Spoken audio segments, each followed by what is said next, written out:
This week on Let's Talk Cabling, we're catching up on some of the new additions to the standards, and we bring back a fan favorite to talk to us about it.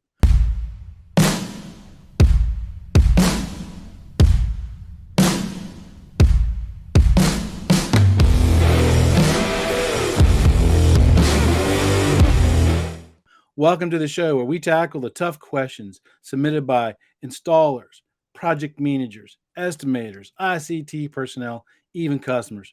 We are connecting at the human level so that we can connect the world. If you're watching this on YouTube, would you mind hitting the subscribe button and the bell button too to be notified when new content is being published? If you're listening to us on one of the podcast platforms, would you mind just giving us a 5-star rating? Those couple little steps helps us take on the algorithm, which helps us get this message out to more people in the ICT industry so we can encourage, educate, and enrich the lives of even more people. Thursday nights, 6 p.m. Eastern Standard Time. What are you doing? After hours live stream, come join me. You get to ask your favorite RCDD questions about installation, certification, design, career path. Now, I hear you know, but Chuck, I'm driving my truck at home at Thursday nights at 6 p.m. I can't be watching the camera. They are recorded, and you can watch them at your convenience, and you can access them at letstalkcabling.com. While this show is free and will always remain free, if you would like to help support this podcast, there's lots of different ways you can do it through Patreon, through the Amazon links on the webpage, and even company sponsorship as well. Now, as I mentioned, the standards is a living document. It's always changing, always evolving, always moving. And you got to stay current with it because if you don't, you're going to get left behind. You might miss out on some opportunities. Now, as you know, I just bought my standards, and I just found out a few seconds ago that they just published one of the ones I just bought. So I got to go back and rebuy that one. That's the hazards of our industry. We move at the speed of light. So what we're doing was bringing back Jonahan Jew, because remember, he is the chair for the TI committee. So Mr. Jonahan Jew, welcome back to the show. How you doing, my friend? Oh, thanks a lot. Yeah, I'm very happy to be back here, and I'm involved with a lot of committees. The TI TR42. I'm the secretary of that committee and the vice chair of TR40.3, which is one of the committees that's working on the standards. I work with Bixi, so I have my Bixi T-shirt, just like you. We have our green Bixi shirt club here. They're different shades. They're different shades of green. We didn't coordinate that good. And then I'm working with ISOIEC. So, we're covered a lot of standards and we're all working together. And many of us are working on all of these at the same time. And you're right. These standards are updating all the time because technology updates all the time. So it's, you have to keep up with how the industry develops, and standards have to keep up with that. And it's very important for us as people in the industry to keep up with that. Otherwise, we're recommending to our customers installing stuff that's really not really appropriate anymore. Right. And that's just the fact of life. It's the way it is when you're in technology. And we also might be missing out on an opportunity for additional revenue too, because we may not know about it. We'll talk about that here in just a minute. And I want to put this out there just in case somebody's just brand new watching this show. Yes, we're both wearing Bixi shirts, but I don't work for Bixi. I'm a Bixi RCDD. As an RCDD, I can buy Bixi RCDD shirts. And Jonahan, I don't think you technically work for Bixi either, do you? No. I'm just I have my own consulting firm, and I'm a volunteer at Bixi just like you. So at TIA, ISOIEC, Bixi, volunteers. With Bixi, the good thing is that you don't have to pay to participate. With TIA, unfortunately, we have to pay a fee, but it's not a big one, and there's a lot of benefits for joining the ISOIEC and the TIA committees, among which you get to influence the standards, you get to keep up with the latest standards, and you actually get to influence them, which is really cool. And then all your peers are the top people in the industry, so it's really fun. It's more of a hobby, than anything else, because it's like you and I, we do a lot of this stuff and we're not paid for it, but it's what we do to pass the time and keep ourselves entertained. Well, I do it. I do it because I love doing it. I mean, I'm a lifelong learner, and because of my position with the podcast and with also my day job, people look at me as being the subject matter expert, and I don't like that term. I don't call myself an expert. Nobody's an expert, but they come to me. As a matter of fact, literally 15 minutes ago, I got a phone call because somebody said, Chuck, I need an RCDD question answered. And they asked me about shielded cabling plans. So, I got to keep myself in it because people look at me for those kinds of resources and stuff, or be able to send them to the right resources. And from our last conversation that we had, you and I had, I guess it was about 2 months ago or 3 months ago, I last had you on the show. You and I talked about participating in the ANSI committees and stuff, and you are the reason. You are the reason that I. Oh, I love that. I bought the complete set. Oh, the complete set, which now I got to go back and replace a couple of them because of what you were just telling me. Right. Well, we just approved their publication, and it'll be a little while before it'll be a few weeks before they're actually published. But right, and I think it's really great that people in the industry have resources like you to ask questions, and a lot of time, the subcommittee chairs will get questions from people that email questions to TIA and or Bixi, and we answer questions. And to be honest, I like getting those questions because it gives me an idea of where people are not clear about where things are. Right. And then the cool thing is, as I'm investigating the answer to the question, sometimes I find out information that I really didn't think about, or just sort of skipped over, because that book that what you showed me was enormous. Nobody can remember the whole thing, and my cache is only so big, right? Hey, here's a tip for you, since you're on those committees. Tell them to give a little bit bigger 3-ring binder, because that complete set just barely fits in there. And when you go to flip the pages, you gotta be careful with those first couple pages and stuff, because they kind of get caught on the. They'll start tearing up the holes on the first few pages. Yes. Yeah, absolutely. And you did just answer a question for me the other day. I was thinking about maybe a week ago. I got asked a question from somebody in Saudi Arabia, because my audience members are everywhere in this world. Right. And they were asking about diversity of pathway, and I couldn't find anything in the pathway space. And I reached out to you, and you gave me a really detailed answer to that, and I copied it and pasted it and sent it to them, and that person was just absolutely pleased with your response. I'm so happy. That's great. Yeah. So one of the new things that's come down the pike, and I've said this on many shows. I'm kind of sad that I'm at the end of my career, because there's so many new cool things coming down the pike.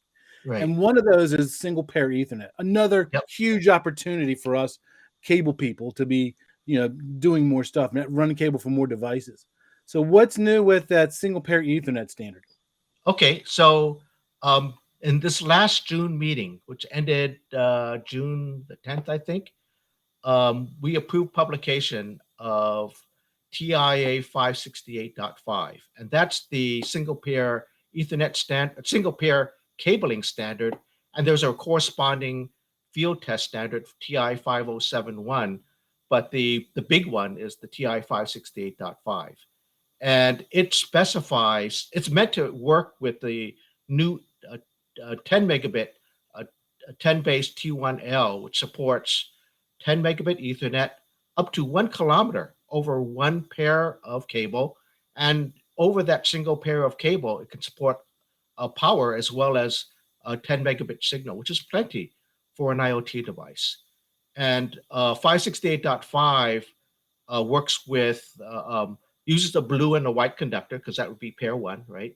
They can be shielded, and it supports two types. It specifies two types of categories of single pair cable: an SP1-1000, which has a reach of 1,000 meters or a kilometer, and it can have up to 10 connectors in the channel. And it's likely to be like an 18 gauge cable. So you can have the connectors at both ends and then 10 connectors in between. So you wouldn't necessarily have a kilometer long of single pair. You might have the two cords at each end to the outlets, and then you would have a bunch of connectors for long strands of cable that you would connect together. And the type of connector that they recommend for that, at least at the ends, is the copper LC connector, which kind of looks like an LC connector, but has copper. And then there's another type for a slightly shorter reach, which is called category SP-400, which has a reach of 400 meters. and up to 5 intermediate connections, not including the connections at the end.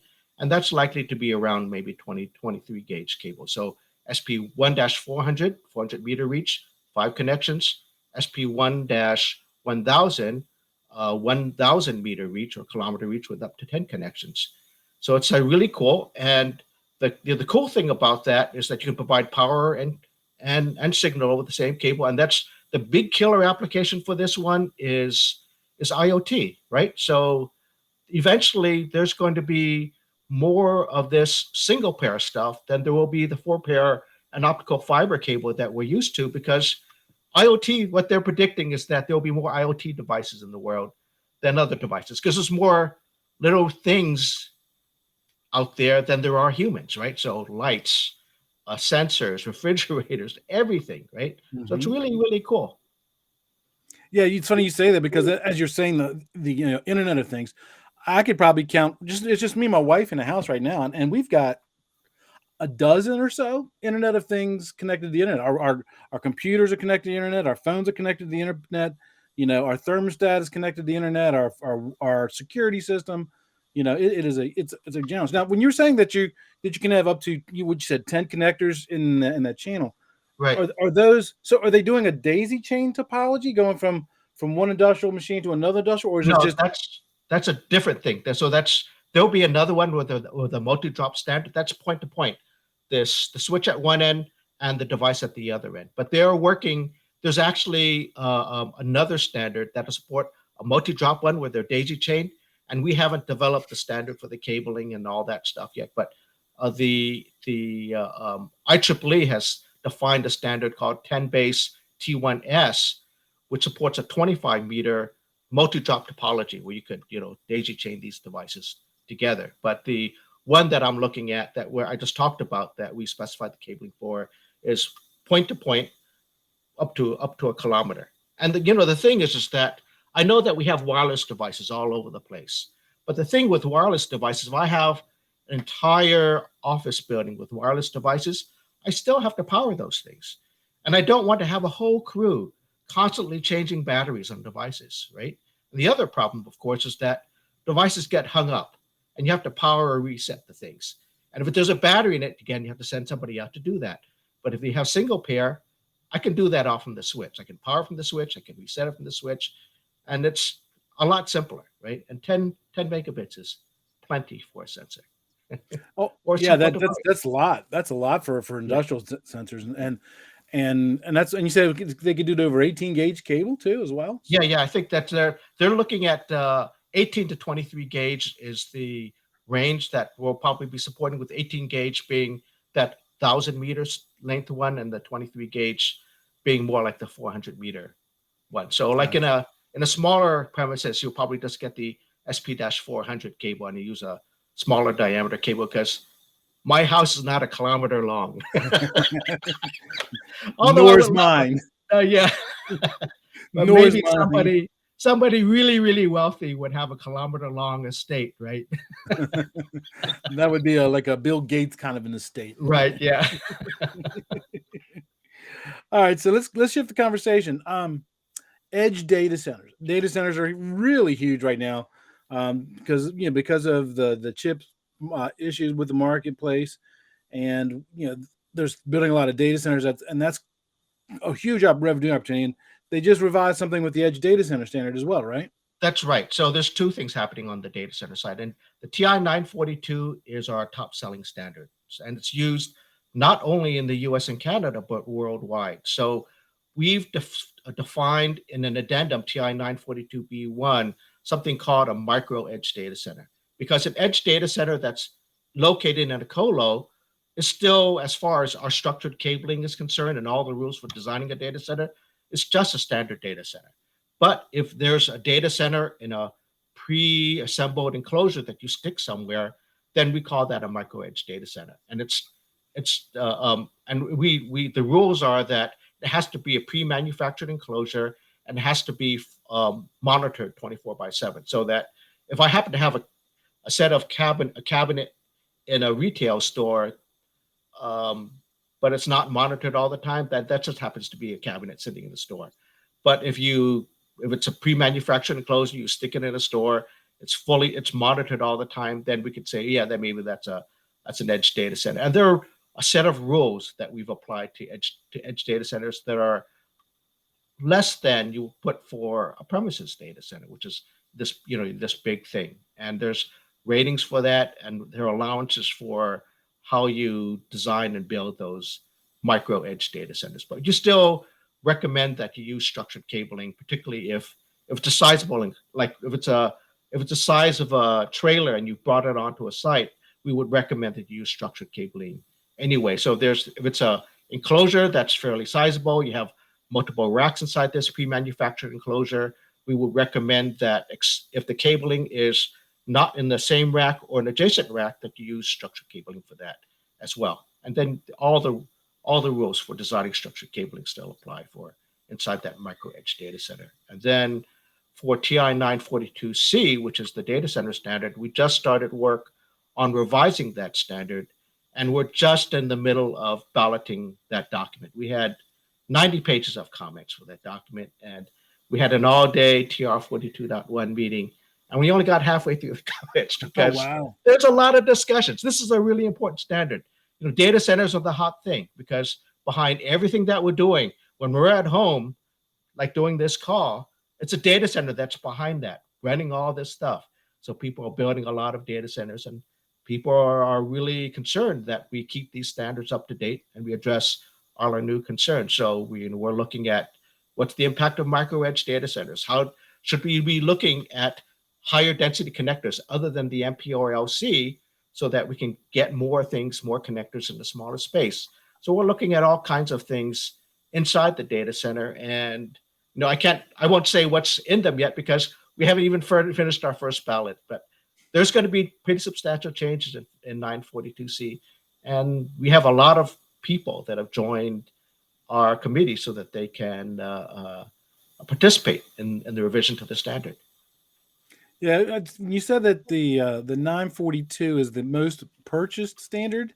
Yeah, top selling TI standard. What of all the standards, or of telecommunications? All the TI standards, the top selling one. That's a lot of standards too. Yeah. What do you think? What do you think's the driver for that? People build a lot of data centers, and like the whole thing about rating of data centers, right? The 4-level rating system. Right. If you wanted to use that as a guideline, you could just buy the standard and you can do it yourself rather than hire somebody to do it for you, right? So you can hire somebody, or you can just get the standard and build your own one with all those guidelines. So it's sort of a complete standard in that sense, right?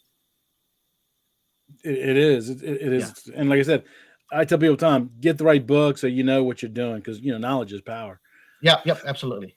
Yeah. So I bought my set of the standards. I bought the telecommunications bundle, which comes with the 568, 0, 1, 2, and 3, and the pathway and space standard, bonding and grounding, all that stuff. The 568.3, the optical fiber standard. What's the new thing going on there? Yeah, so that one was just approved this June too, the revision. So that was the last of the E series, of the 568 E series to get revised. And that one's that's a key document for TIA standards, because all the optical fiber standards hinge on that one. And the new things there are OM1, OM2, and OS1 are now grandfathered. They're not recommended for new installations anymore. So if you're doing new, say that again. OM1, OM2, OS1 are all grandfathered, meaning they're not recommended anymore for new installations. Wow. Yeah. That's big. They're now legacy fiber. Yeah, legacies. But then we've added a new type of cable called OS1A. Okay, right. So we used to call the indoor cable that had the no water peak. Anyway, in fact, we were just saying, if the cable didn't have the water peak, the attenuation at the water peak frequencies, that it would be an OS2 cable. But really what we're saying is that OS1A is the no water peak or low water peak indoor tight buffered cable, and OS2 is the no water peak, as it's always been, loose tube outdoor cable. So there's OS1A, indoor tight buffered cable, OS2 outdoor loose tube cable. So we've defined this OS1A cable, and that's to harmonize with the ISO/IEC standards, where they decided that they wanted to differentiate between the tight buffered low water peak cable and the loose tube outdoor low water peak cable. And actually, they're the fiber inside those two cables is actually the same glass.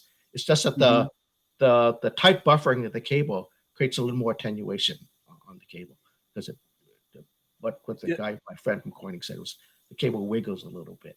Cable wiggles buffered. It's a little, and that's so you get more attenuation than when it's loose and relaxed inside the cable. So that was interesting, and that's kind of so if you see the term OS1A, that's the proper term for an indoor no water peak cable, and that's one of the updates. Another one of the updates in the 568.3-E, and then the other one, which is really interesting, is I don't know that if you've had this issue, but I have customers who buy these your standard MPO to LC breakout cassettes, right? And then they'll go, well, I need to break out a 40 gig into 4 10 gigs or 100 gig into 4 25 gigs. So I'll just plug it into this thing and then it'll work, right? Actually not. It's a different type of breakout. If you look at the way it's all pinned out, it's actually a different type of breakout. So what they've come up with in the revision to 568 to 568.3E is two types of cassettes, a type U1 cassette and a type U2 cassette.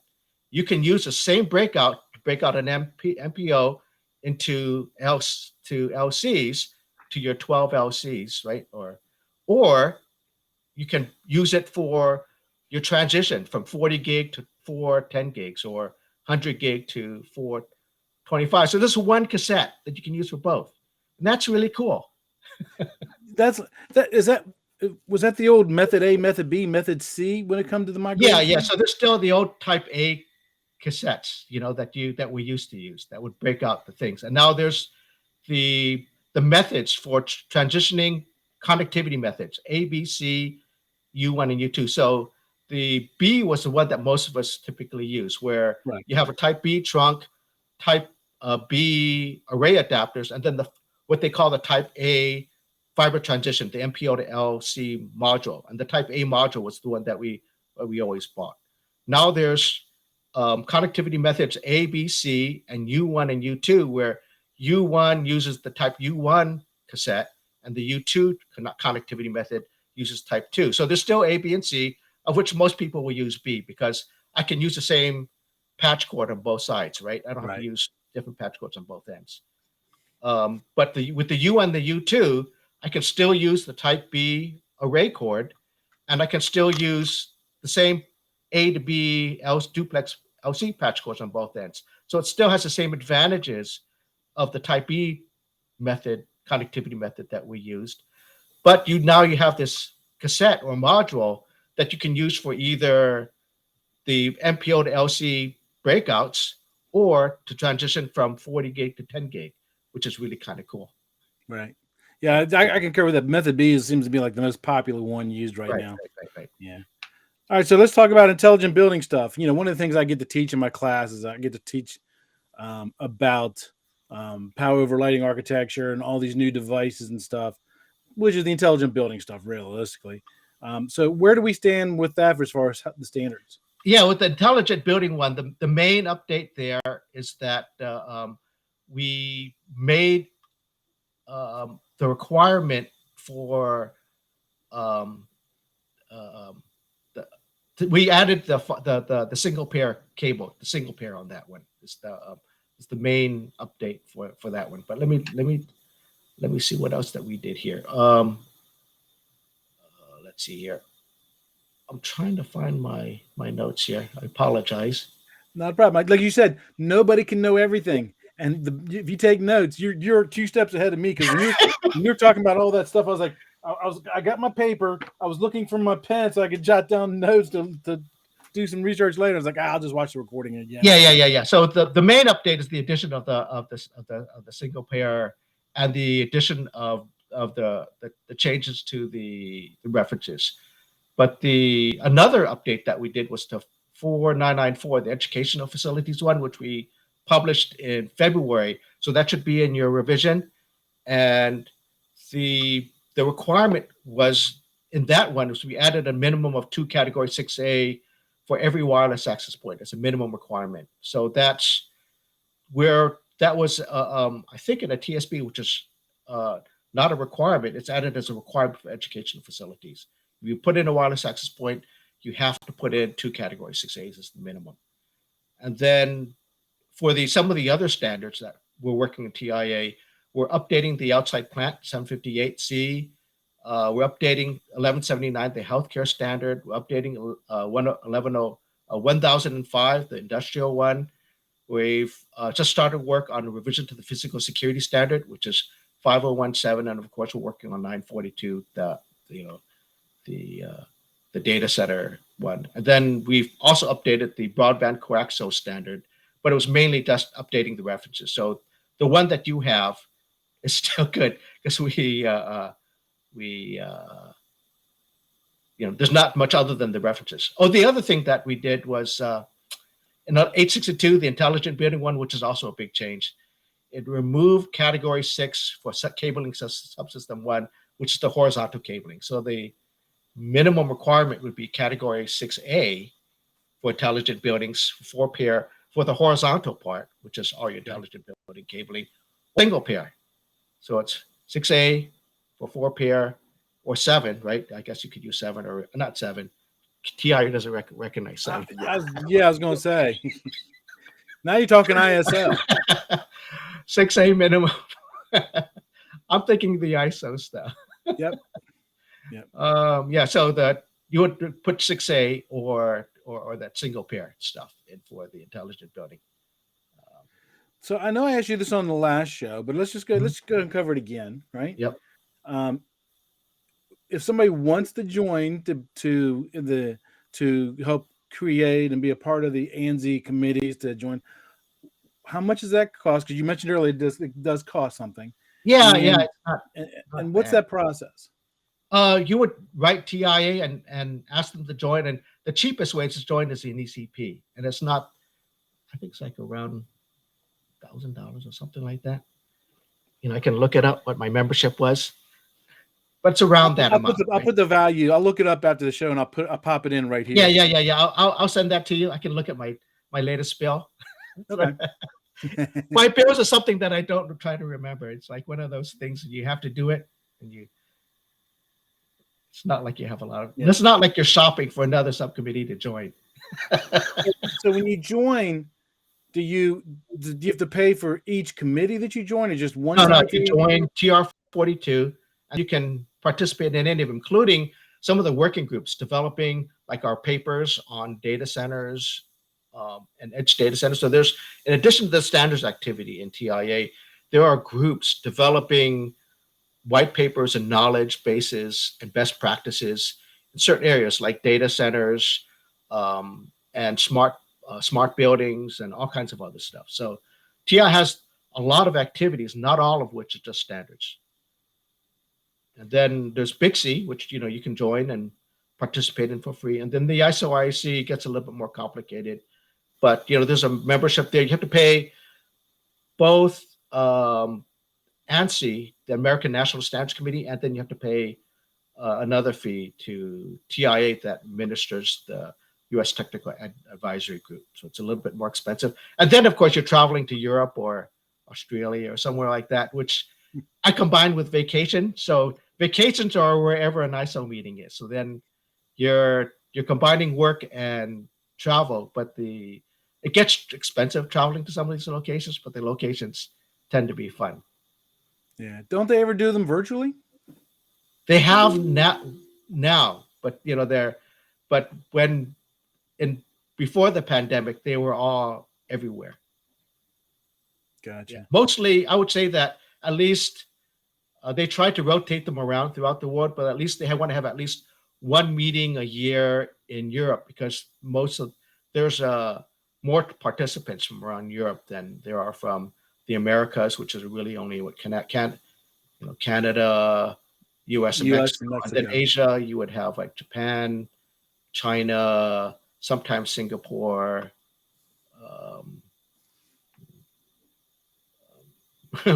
Maybe not a lot of like Asian countries are going there.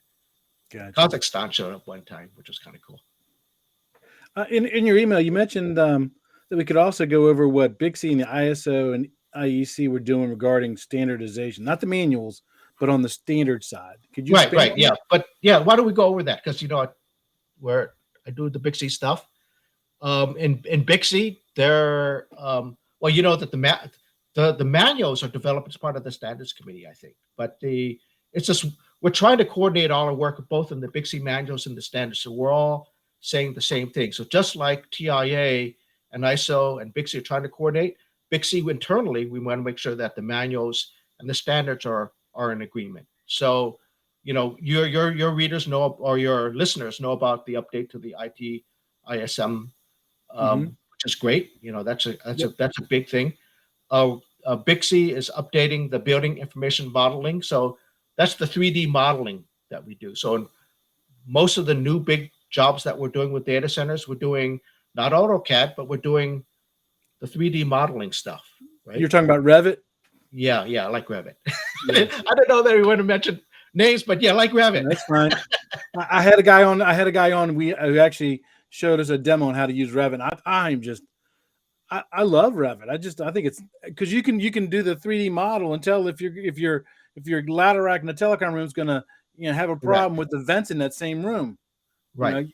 You don't have to wait till you actually get on the job site and start installing. You can address it. You and I both know this. It's a lot easier to fix a problem when it's just a line on a piece of paper as opposed to when it's on the site actually built.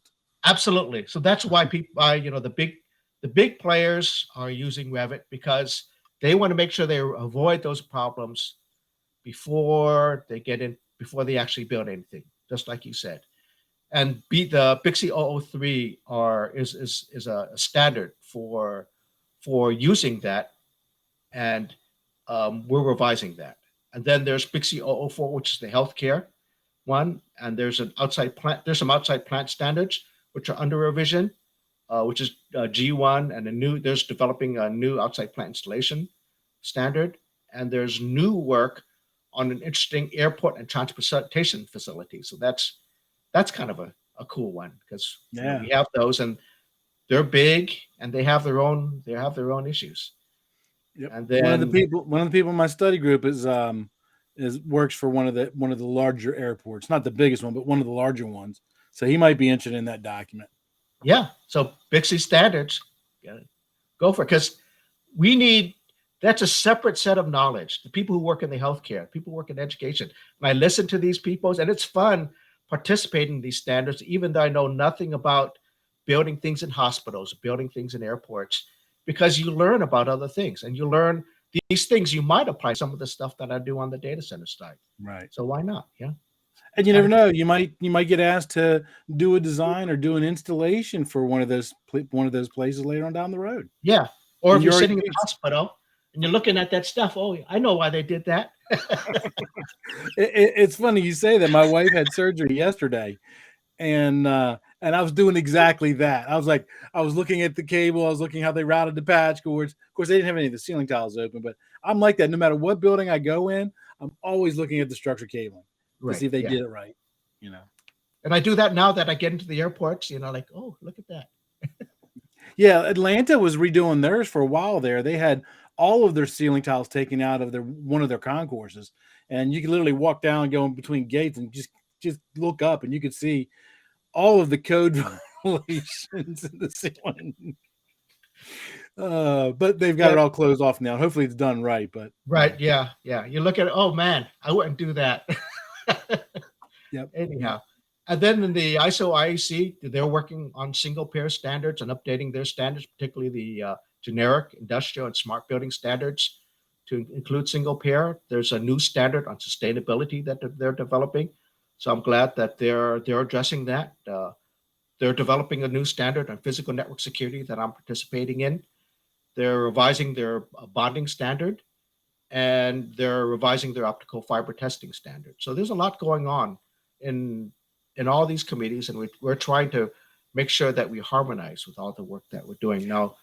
That's got to be Bixi, hard. That's got to be yeah, really hard because, and I had Christopher Hobbs on a little while ago, and I mentioned the same thing to him, right?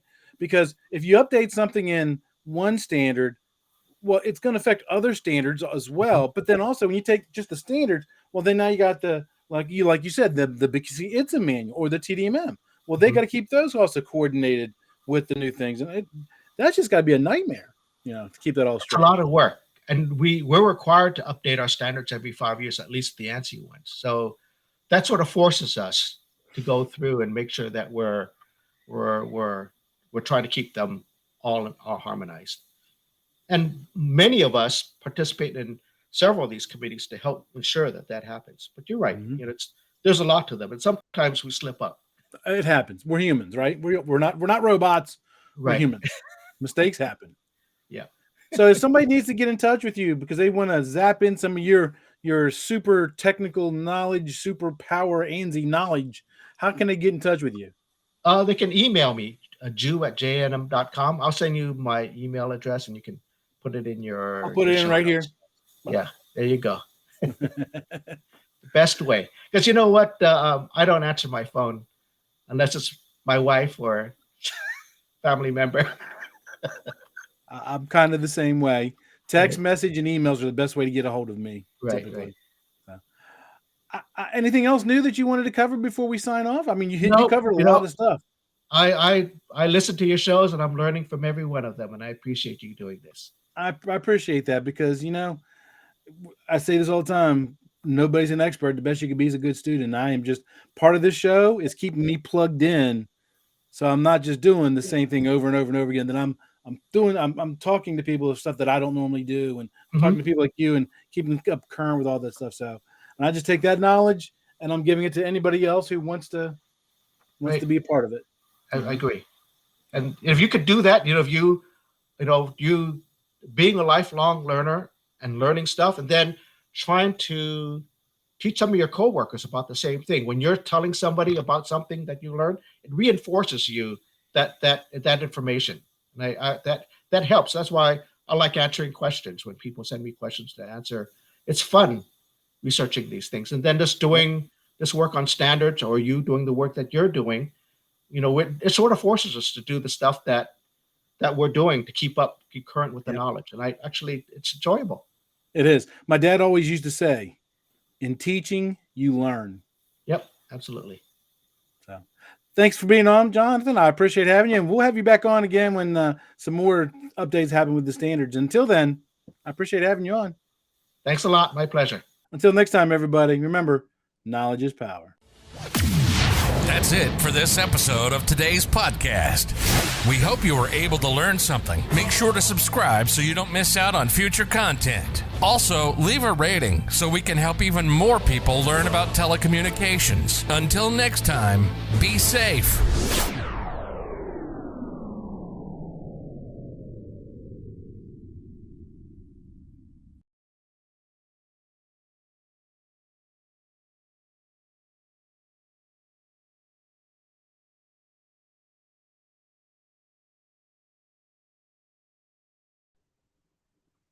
See, that was pretty easy. There you go. Okay, I'll send you what my latest fees were for my latest bill for TIA was. Yeah, because I tinkered. I went back and forth with that, right? I was like, do I spend the money on becoming a member, or do I spend the money in getting a set of the standards, right? And I opted to go with the standards route because when you and I talked last, you said, when you join the committees and you start participating, they give you free copies, but they only give you the copies of the ones that you worked on and you published or helped publish. Correct. Well, I wanted a complete set right now because I get tons of questions about, I hear all the time, well, Chuck, that's not in the standards. Hold on a second. Let me go get my standards out. I'll prove to you that's not in the standards now. Right. Well, if you need something, we're not being recorded, right? Well, this part will be edited out. So yeah. If you need something, you can email me and I can send you something to look at. Perfect. All right, brother, man. I appreciate you. My pleasure. All right, man. Take care. Take care.